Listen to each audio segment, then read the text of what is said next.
Math की तीसरी class है और हम लोग आज के अपनी क्लास में इन पॉइंट्स के बारे में चर्चा करने वाले हैं। अपने पिछले वीडियो में हम लोगों ने कुछ बेसिक कॉन्सेप्ट्स के से रिलेटेड क्वेश्चंस को सॉल्व किया था।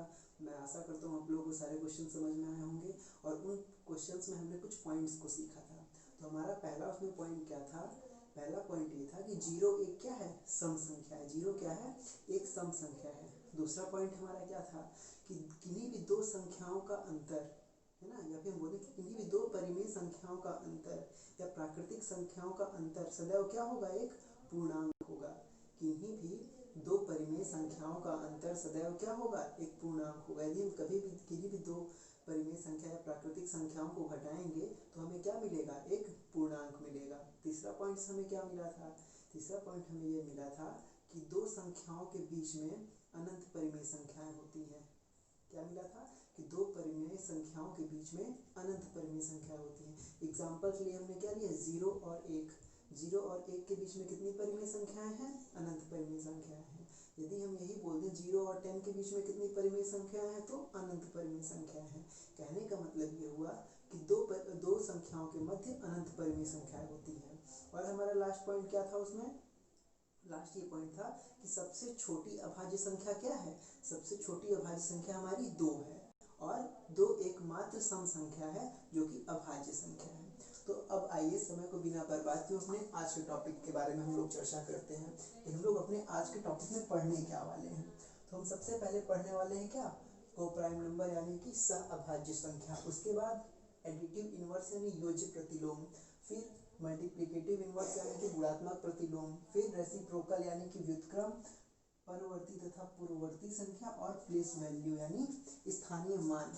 इन सब पॉइंट्स के बारे में हम क्या करने वाले हैं? चर्चा करने वाले हैं, क्योंकि ये क्या कहीं ना कहीं हमारे मैथ के बेसिक को तैयार करते हैं। क्योंकि ये वर्ड यूज होंगे जब भी हम क्वेश्चंस को सॉल्व करेंगे तो ये वर्ड क्या होंगे? अधिकतर यूज में आएंगे और इन्हीं की सहायता से हम क्या क्वेश्चंस को सॉल्व कर पाएंगे। तो आज के वीडियो में हम इन्हीं बेसिक चीज़ों को समझने वाले हैं। तो आइए सबसे पहले पॉइंट से अपने स्टार्ट करते हैं। सबसे पहला पॉइंट हमारा क्या है? को प्राइम नंबर यानी कि सहअभाज्य संख्याएं। पहला पॉइंट हमारा क्या है? सहअभाज्य संख्याएं। अब आइए समझते हैं कि सहअभाज्य संख्याएं क्या हैं। तो आप जैसे कि नाम से ही आपको पता चल रहा है कि ये क्या है? अभाज्य संख्याएं हैं। क्या है? अभाज्य संख्याएं हैं। अब इसमें खासियत क्या है कि इनको हम अभाज्य संख्याओं से हमने अलग रखा। तो इनमें खासियत क्या है? ये संख्याएं क्या होती हैं? पेयर में होती हैं। 2 से ज्यादा भी हो सकती हैं, 2 भी हो सकती हैं। अब उसमें क्या खासियत है?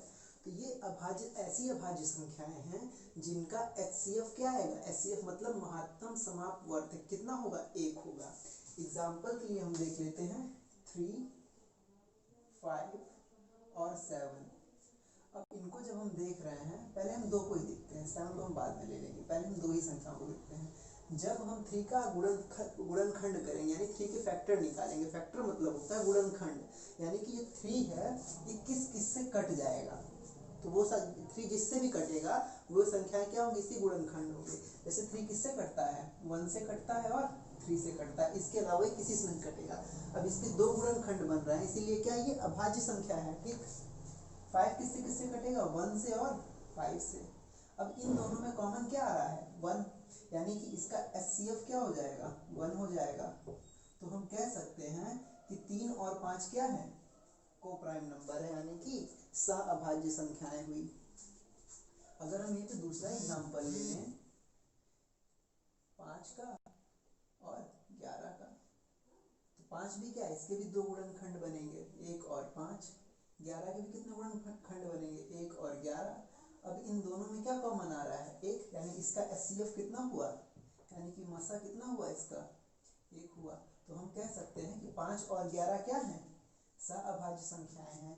तो यहाँ पे हमें एक ही समझ में आया होगा कि सहअभाज्य संख्याएं वे अभाज्य संख्याएं होती हैं जिनका मसा या HCF कितना होता है? 1 होता है। ठीक है, इसकी शर्त यही है कि पहली शर्त क्या है? संख्याएं कैसी होनी चाहिए? अभाज्य होनी चाहिए। दूसरी शर्त हमारी क्या है कि उसका HCF या मासा कितना होना चाहिए? 1 होना चाहिए। मतलब महत्तम समापवर्त 1 आना चाहिए। महत्तम समापवर्त के बारे में जो हम इसका टॉपिक पढ़ेंगे तो उसके बारे में जान लेंगे। ठीक है, तो इससे रिलेटेड कई बार क्वेश्चन पूछा गया है कि निम्नलिखित में से सहअभाज्य संख्या छांटिए। अब वहां पे आपको ऑप्शन दे देगा हम लोग क्वेश्चन भी देख लेते हैं इसका। क्वेश्चन कैसे बनेगा, निम्नलिखित में से सअभाज्य संख्या छांटिए, है ना। अब ये मान लीजिए क्वेश्चन है, अब उसमें ऑप्शन हमें दे रहा है। पहला ऑप्शन दे दिया हमें क्या, हमें दे दिया 7 और 9। दूसरा ऑप्शन हमें दे दिया 13 और हमें दे दिया इसमें 19। तीसरा ऑप्शन हमें दे दिया 11 और 15 और चौथा ऑप्शन हमें दे देगा क्या, हमें दे दिया इसमें 17 और 33। अब यहाँ पे हमें बताइए सअभाज्य संख्या कौन सी है। हमने इसमें देखा 7 और 9 में, क्या देखा, 7 और 9 में देखा, तो इसमें क्या कट जा रहा है, 7 के हम पहले क्या करेंगे, गुणनखंड निकालेंगे। तो 7 के गुणनखंड में क्या मिले, 1 और 7। अब 9 के हम निकाल रहे हैं यहाँ पे, तो हमें क्या मिला, 1 3 और 3। अब यहाँ पे क्या दिख रहा है, इसका एचसीएफ क्या आ रहा है, 1 आ रहा है। तो ये क्या हो जाएगा, इसका अभाज्य, ये क्या है, सअभाज्य संख्याएं हैं, नहीं है। क्यों नहीं है, क्योंकि ये जो 9 है ये क्या है, भाज्य संख्या है। और वो संख्या कैसी होनी चाहिए, सारी संख्याएं अभाज्य होनी चाहिए। यहाँ पे हमें ये दिख रहा है 13 और 19। 13 का गुणनखंड कितना हो रहा है, 1 और 13। 19 का कितना हो रहा है, 1 और 19। ये दोनों संख्याएं क्या है, अभाज्य हैं। और साथ ही में क्या है, इनका एचसीएफ भी 1 आ रहा है। तो यहीं पे ये हमारा ऑप्शन क्या हो जाएगा, करेक्ट हो जाएगा।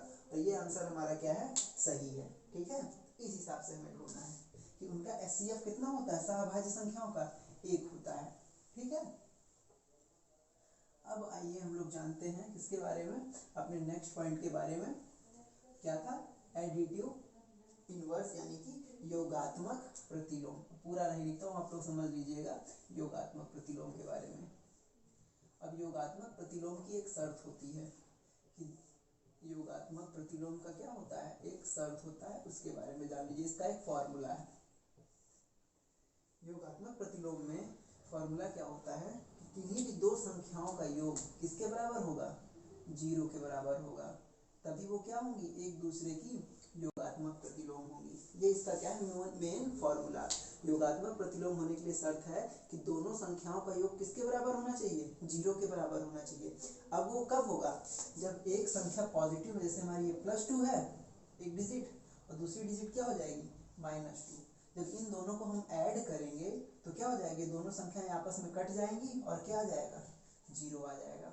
जैसे एक एग्जांपल देख लेते हैं, हम -5 को में प्लस कर रहे हैं क्या, 5, तो क्या आएगा, 0 आएगा कि नहीं आएगा। हाँ, अब इसमें हमारी -5 क्या थी, a थी, और +5 क्या था, b था। तो इन दोनों का जब हम ऐड किए तो किसके बराबर आया, 0। मतलब कि एक दूसरे की क्या, जब मतलब विपरीत चिन्ह होते हैं वे संख्याएं क्या होती हैं, एक दूसरे की योगात्मक प्रतिलोम होती हैं। अब आइए इसे सिद्ध करके देख लेते हैं कैसे। ये तो हम लोगों ने मतलब जान लिया सीधा सीधा कि ये ऐसे होता है। अगर हमें ये दे दिया जाए, मान लिया हमें नहीं पता है कि केवल हमें साइन चेंज करना है, तो हम कैसे करेंगे। तो यहाँ पे हम देख लेते हैं, हमें किसका निकालना है, -7 का योगात्मक प्रतिलोम निकालना है। क्या निकालना है, -7 का योगात्मक प्रतिलोम। देखिए कैसे होगा, तो समझते हैं इसे कैसे करेंगे हम लोग। तो हमारी शर्त क्या थी कि दोनों संख्याओं का योग किसके बराबर होना चाहिए, 0, यानी a + b = क्या होना चाहिए, 0। अब a की वैल्यू हमें क्या, v1 है, a की वैल्यू कितनी है, -7। हमें क्या, b की वैल्यू हमें नहीं मालूम है। अब जो ये b की वैल्यू निकालने के लिए इस -7 को जब हम उधर करेंगे तो ये किस में आ जाएगी, प्लस में आ जाएगी, यानी b की वैल्यू हमें क्या मिल गई, 7 मिल गई। ठीक है, तो यहाँ मिल गया किसका योगात्मक प्रतिलोम, -7 का मिल गया। अब यहाँ पे हम पॉजिटिव ले लेते हैं, 5 का योगात्मक प्रतिलोम। 5 का योगात्मक प्रतिलोम कैसे निकालेंगे, तो इसे भी समझ लीजिए। देखिए क्या होता है, इसमें देखते हैं। तो क्या होता है, किन्हीं भी दो संख्याओं का योग किसके बराबर होता है, 0 के बराबर। a की वैल्यू हमें कितना पता है, 5, तो हमें यहाँ रख दिए 5, प्लस b हमें पता नहीं है, हमने कर दिया 0। अब b इधर प्लस में था, प्लस में रहेगा, इधर के ये प्लस, ये 5 जो है इसमें था पॉजिटिव में था, उधर जाएगा तो किस में आ जाएगा, निगेटिव में। तो यहाँ पे हमें क्या मिला, दोनों चीज में ये देख रहे होंगे कि यहाँ पे हमें -7 का चाहिए था योगात्मक प्रतिलोम, तो हमें क्या मिल गया, पॉजिटिव में 7। यहाँ पे हमें 5 का योगात्मक प्रतिलोम चाहिए, तो क्या मिला, निगेटिव में मिला। मतलब डिजिट सेम है, क्या हमें चेंज हो जा रहा है, केवल साइन उसका चेंज हो जा रहा है। मतलब किसी भी संख्या का योगात्मक प्रतिलोम क्या होगा, वही संख्या होगी, लेकिन उसका जो चिन्ह है वो क्या हो जाएगा, परिवर्तित हो जाएगा। यदि संख्या धन में है तो वह संख्या ऋण में हो जाएगी, और यदि संख्या ऋण में है तो किस में हो जाएगी, धन में हो जाएगी। यानी किसी भी संख्या का योगात्मक प्रतिलोम क्या होता है, उसी संख्या का दूसरा पार्ट होता है, ऋणात्मक भाग होता है, धनात्मक भाग होता है। ये तो हो गया क्या, हमारा योगात्मक प्रतिलोम होने के लिए शर्त। ठीक, अब दूसरा हमारा क्या था, गुणात्मक प्रतिलोम। क्या था, गुणात्मक प्रतिलोम। आइए समझ लेते हैं गुणात्मक प्रतिलोम के बारे में भी, कि गुणात्मक प्रतिलोम के लिए क्या शर्त है। तो गुणात्मक प्रतिलोम के लिए हमारी क्या शर्त है, या इसे हम क्या बोलते हैं, मल्टीप्लिकेटिव इनवर्स। इसके लिए शर्त होती है जैसे कि हमें गुणा करना है, गुणात्मक प्रतिलोम में नाम ही से पता चला कि गुणा करना है, तो किन्हीं भी दो संख्याओं का गुणा इसमें किसके बराबर होता है, 1 के बराबर होता है। मतलब वे संख्याएं एक दूसरे की गुणात्मक इनवर्स होंगी या गुणात्मक प्रतिलोम होंगी जिनका गुणा करने पे क्या आएगा, 1 आएगा। अब 1 कब आएगा, मतलब उसी संख्या का हमें क्या काटना पड़ेगा। जैसे कि मान लिया गया एक संख्या दी हुई है हमें 5, इसका हमें क्या निकालना है, गुणात्मक प्रतिलोम। 5 का गुणात्मक प्रतिलोम क्या होगा, तो 5 का गुणात्मक प्रतिलोम यदि हम निकालेंगे तो हमें क्या करना पड़ेगा, इसी संख्या का उल्टा करना पड़ेगा, यानी कि रेसिप्रोकल निकालना पड़ेगा। तो 5 का किस समाना, इसका योगात्मक प्रतिलोम, गुणात्मक प्रतिलोम क्या है, 1/x है। तो इसको हमें इसके बराबर में किसमें आना चाहिए, 1 आना चाहिए। ठीक है, तो यानी यहाँ पे हम क्या करें, जब ये संख्या इधर इसमें है, सॉरी गलती हो गया थोड़ा सा, 5 का हमें गुणात्मक प्रतिलोम निकालना है, तो हमें क्या था, a की वैल्यू गिवन है यहाँ पे 5, हमने 5 लग दिया, इधर b के बराबर क्या हो गया 1। अब ये जो 5 है उधर जाके किसमें चला जाएगा, बटे में चला, क्योंकि यहाँ गुणे में है, तो इसका गुणात्मक प्रतिलोम क्या मिल गया हमें, 1/5। अभी यहीं पे दूसरा एग्जाम्पल ले लेते हैं और देखते हैं हमें किसका निकालना है, 7 का। 7 का क्या निकालना है, गुणात्मक प्रतिलोम, गुणात्मक प्रतिलोम।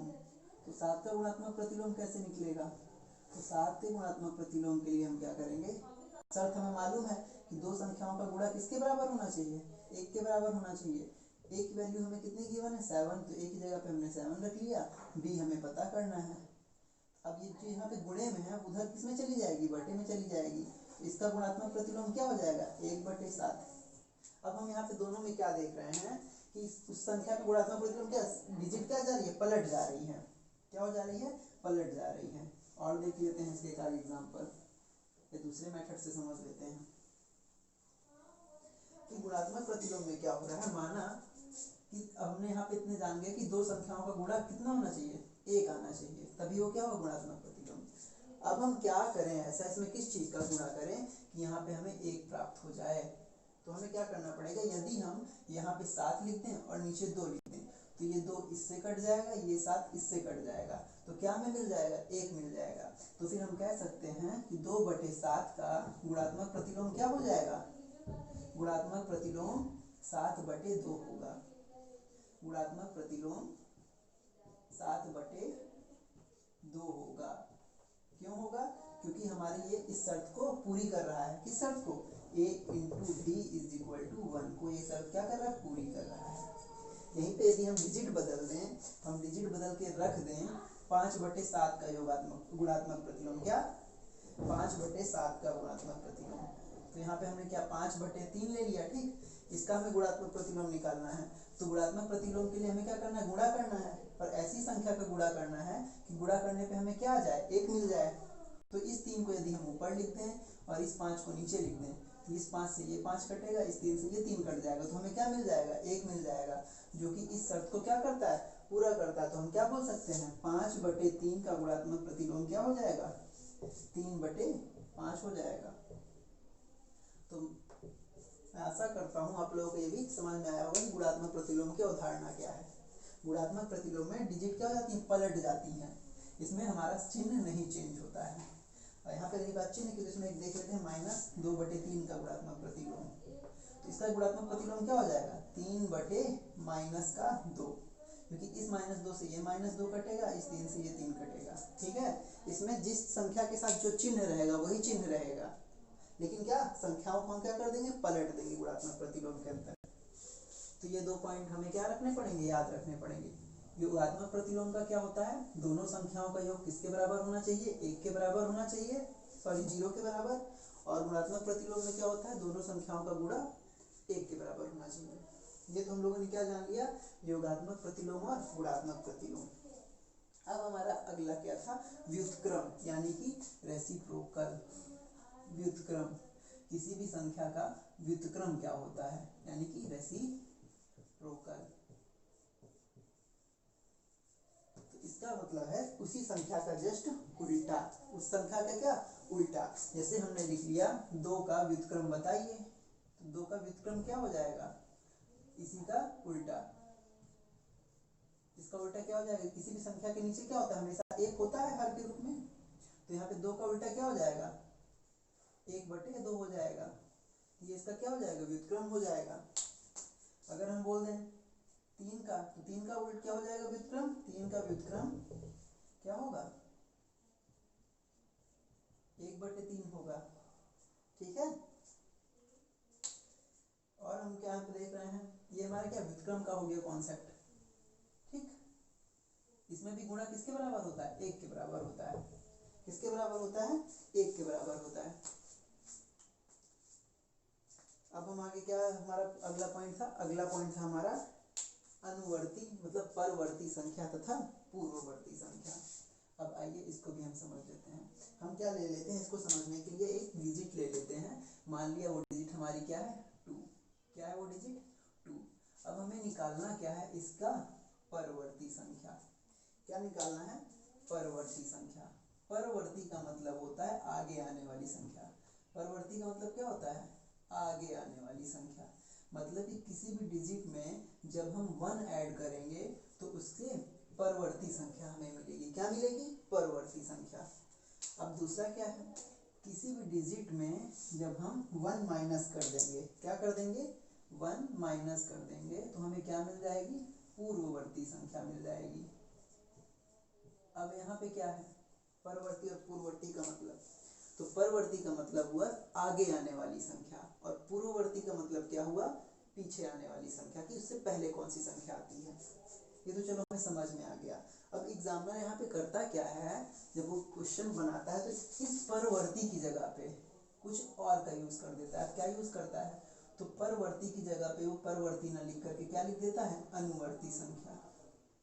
क्या लिख देता है, अनुवर्ती संख्या। या फिर और क्या लिख सकता है इसकी जगह पे, और क्या लिख सकता है, और लिख सकता है उत्तरवर्ती संख्या। क्या लिख सकता है, उत्तरवर्ती संख्या। अगर हम कहना चाहें तो यहाँ पे क्या हम बोल सकते हैं कि चाहे परवर्ती लिखा हो, चाहे अनुवर्ती लिखा हो, और चाहे उत्तरवर्ती संख्या लिखा हो, इन तीनों का मतलब ही क्या होता है, आगे आने वाली संख्या। अगर इन तीनों वर्ड में कोई भी संख्या लिखी, मतलब कुछ भी लिखा हुआ है, तो हमें क्या समझना है कि एग्जामिनर क्या पूछ रहा है, आगे आने वाली संख्या के बारे में पूछ रहा है। और यदि क्या दिया पूर्ववर्ती, तो पूर्ववर्ती का मतलब हो गया कि उससे पहले कौन सी संख्या आई है जस्ट। ठीक है, अब इससे एग्जामिनर क्वेश्चन कैसे बनाता है, तो आइए हम देख लेते हैं कि इससे क्वेश्चन कैसे बनते हैं। इससे क्वेश्चन दे देता है, हमने एक डिजिट ले लिया 999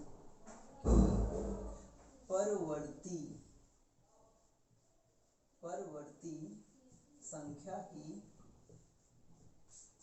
क्या ज्ञात कीजिए, कि पूर्ववर्ती संख्या बताइए। क्या बताइए, पूर्ववर्ती संख्या बताइए। ये क्वेश्चन दे देगा।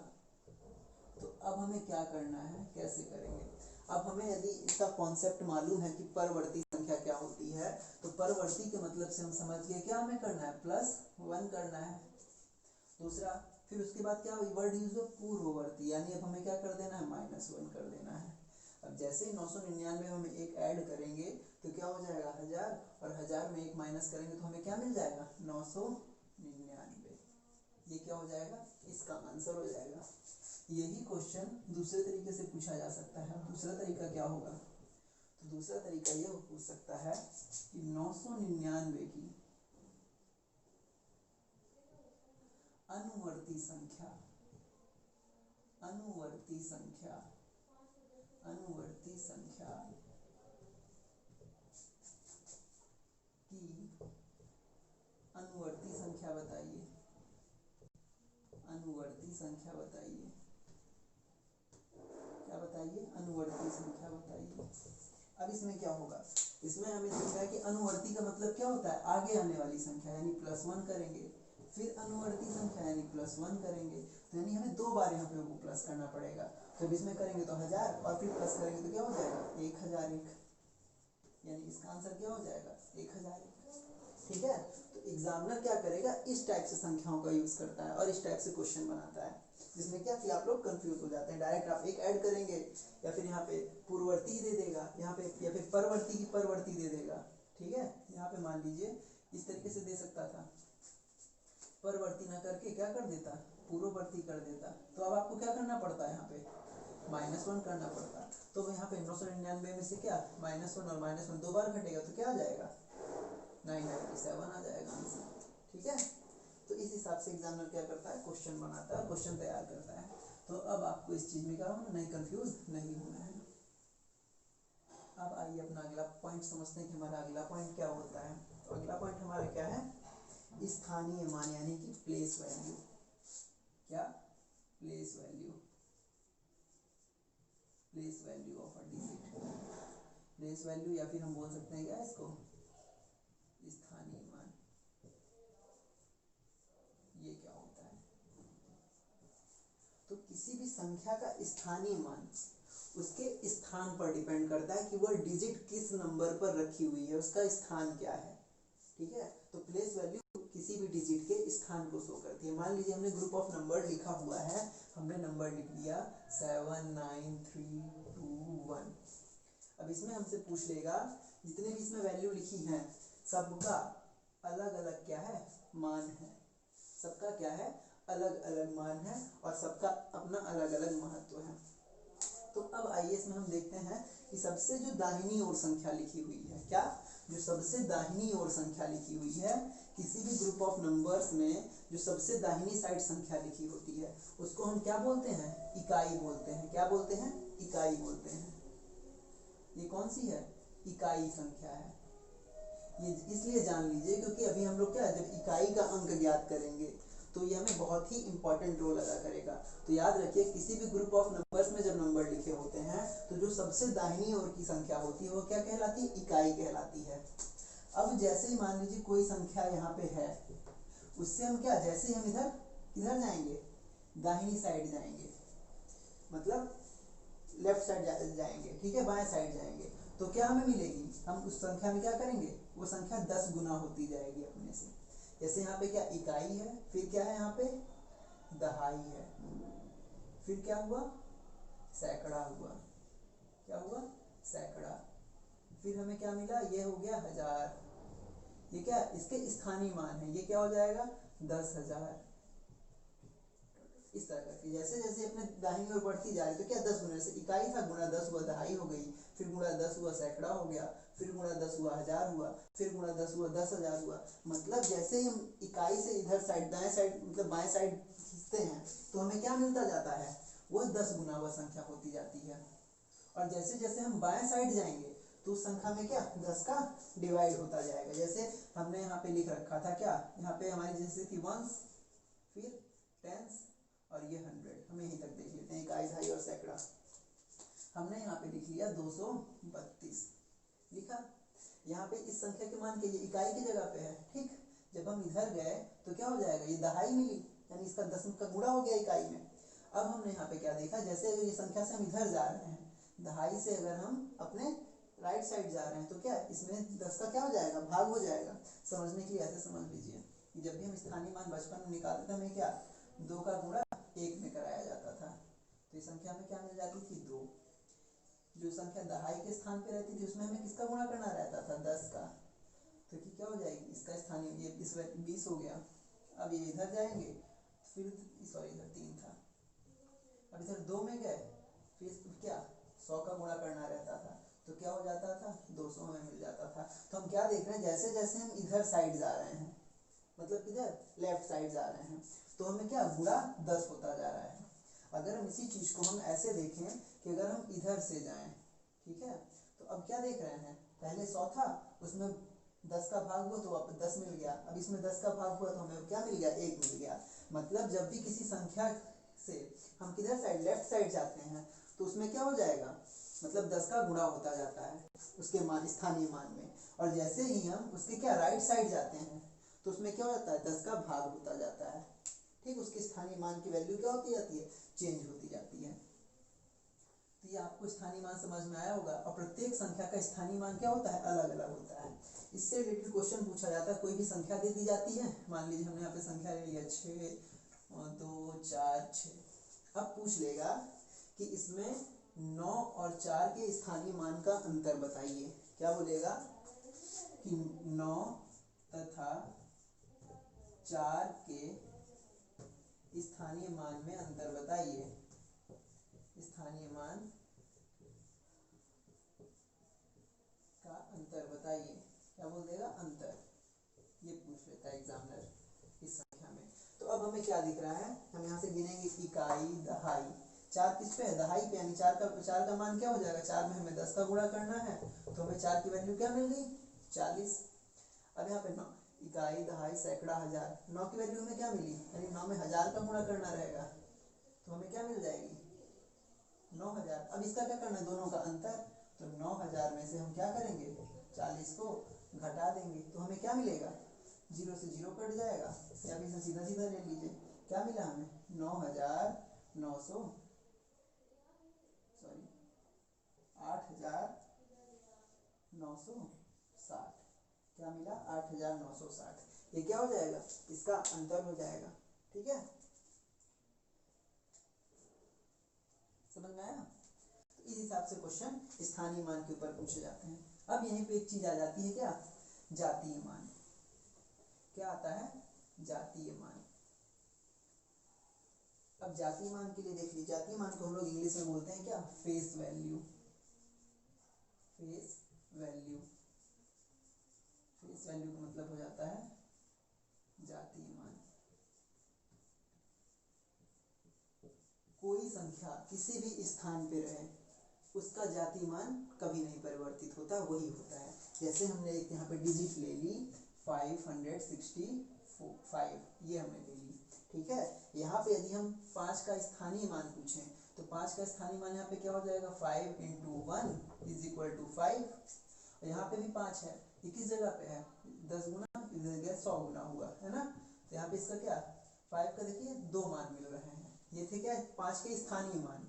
अगर यहाँ पे क्या, ये क्या थे, हमारे दोनों स्थानीय मान थे, स्थानीय मान, ठीक है, ये क्या थे, इसके स्थानीय मान। अगर हम यहीं पे बात करें 5 के जातीय मान की, तो 5 का जातीय मान क्या होगा, 5 का जातीय मान हमेशा 5 ही रहेगा, यह स्थान पे निर्भर नहीं करता है। ठीक है, 5 का जो है जातीय मान कितना होगा, 5 ही रहेगा, लेकिन उसका स्थानीय मान क्या है, उसके स्थान के ऊपर डिपेंड करता है कि वो किस जगह पर है।